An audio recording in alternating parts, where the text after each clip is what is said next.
So by the end of the 15th century, castles were having some serious issues. Cannons were having their way with them and putting more holes in them than Swiss cheese. After being on the receiving end of a good hard spanking by French cannons, Italian engineers had been hard at work on their latest design, the Bastion fort, or the Star Fortress, which incorporated all new techniques to defend against the cannon as well as utilise them offensively. As it says on the tin, bastions were the name of the game in the Bastion Fortress, giant protruding sections of wall that were angular in shape, designed to eliminate any dead zones in front of your fortress where the enemy might hide from your line of fire. In addition, walls were shortened and fattened like a turkey for Christmas, allowing them to withstand multiple cannonball shots as well as provide a structurally sound base for your own cannons to fire from. To deal with the fact that shorter walls were easier to scale, ditches were now widened to make your enemy more vulnerable to all of your killing zones. Despite the medieval era being over, Italian engineers still understood if you make bigger ditches, you get a bigger amount of bitches. But those saucy engineers weren't just done there.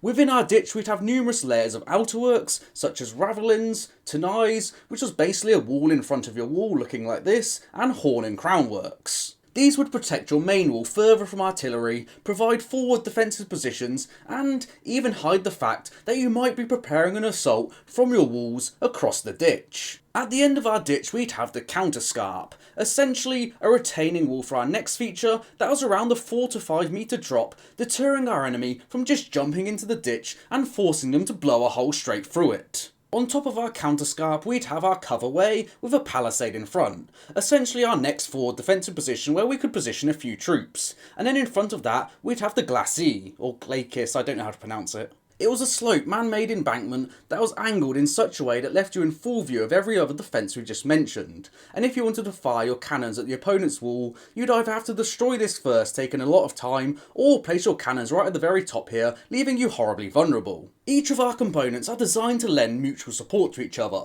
so wherever the enemy stood assaulting your fortress, they'd be in the line of fire of at least one of these points, and also to provide defence in depth, meaning the enemy would have to assault numerous positions to get to your main fortress, costing them valuable time. However, creating all of this from scratch was bloody expensive, so they either used just earthworks and no brick and stone, or they just repurposed old medieval fortifications, such as at the City of Rhodes, where you can see all these new features, but you can still see its medieval core of the square towers. And you can also see me. It was the remnants of the Crusading Order, the Knights Hospitaller, who put engineers to work to make Rhodes one of the most defensible cities on Earth, where it was only taken in 1522 after a prolonged Ottoman siege at great cost to the Ottomans.